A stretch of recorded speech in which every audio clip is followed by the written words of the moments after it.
Ay, good evening. Ay, katapos ko na aking sapatos, magtupi naman ng damit. Kasi kanina, yung tinupi ko, yung damit ng alaga ko. Dahil isa lang naman ang paplantsahin kong uniforme, kasi last na niya napasok, binaba ko muna. Next time ko na lang plantsahin.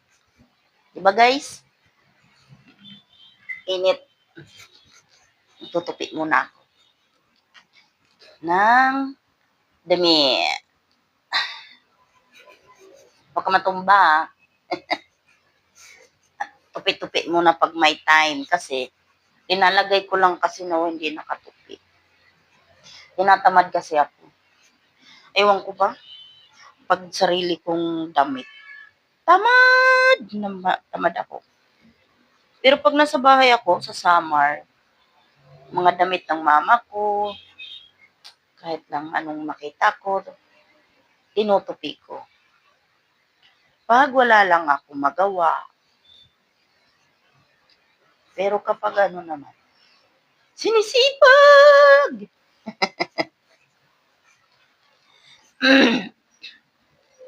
Diba guys, lahat naman tayo, may time tayo na,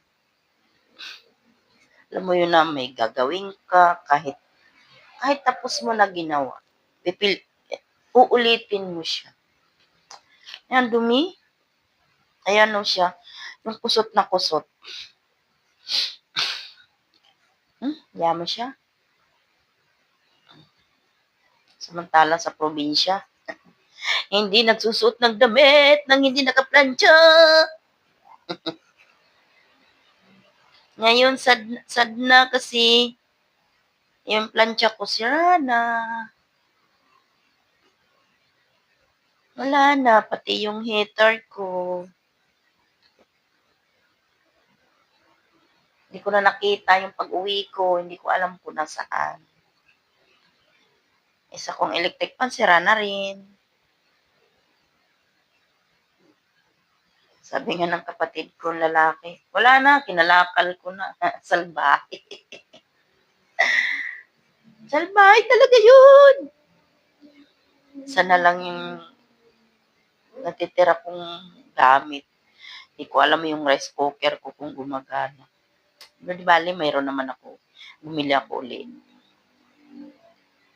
Mahal nga lang bumili ng mga gamit.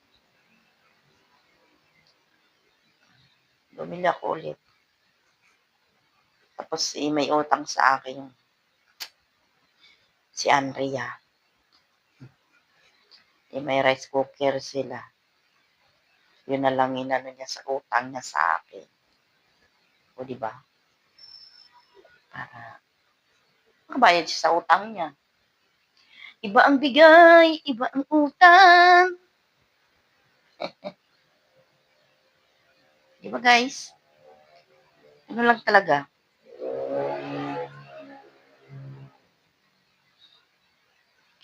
Hirap naman puro tulong. Nakakapagod din.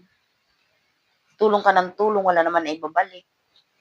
Kaya minsan, sabi ko sa tulong ng tulong, wala naman ibabalik. Lalo na yung kamag-anak ng stepfather ko. Shout out sa'yo. Alam mo na yun kung sino ka. Kasi friend tayo sa FB. Nagmamakaawa ka nun sa akin. Pumasayin mo ako. Ito naman is stepfather ko. Pumasayin mo yan. Wala naman na ibayad. Na ano, hindi man lang naalaala ko kung may trabaho na. Wala na. Goodbye na.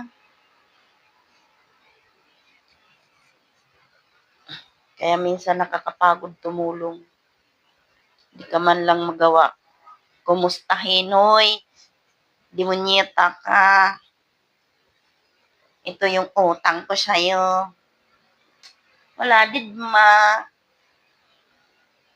Sabi ko na lang, thank you, Lord. Shout out sa iyo. Diba, guys?